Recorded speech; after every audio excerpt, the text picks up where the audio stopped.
আজকে আপনারা জিরবাম টু শিলচরের রাস্তার কন্ডিশনটা দেখাই। জিরবাম থেকে 5 কিলোমিটার রেডিয়াসের ভিতরে একটা জায়গা দেখাইলাম আপনারা। এটা কিন্তু আবার ন্যাশনাল হাইওয়ে 37, এটা মনে রাখবা।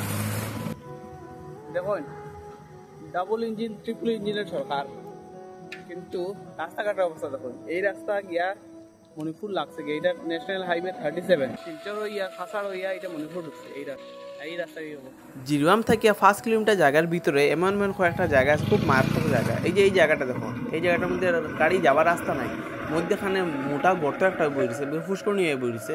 সাইডের দিকে একটু জায়গা আছে, ওই সাইডের দিকে গাড়িগুলো ছাড়, এরকম অবস্থা হয়েছে রাস্তার। এই তো একটা জায়গা, এটাও প্রায় 4-5 মাস থেকে একই কন্ডিশনে আছে জায়গাটা। মধ্যেখানে একটু ড্রেন করে দিয়েছিল, ওটাই শেষ। এবং বৃষ্টি দিলে জায়গার রাস্তা দেখা যায় না, ওই যে একটা গাড়ি পাস দিতে একটা গাড়ি দাঁড়াইতে লাগে।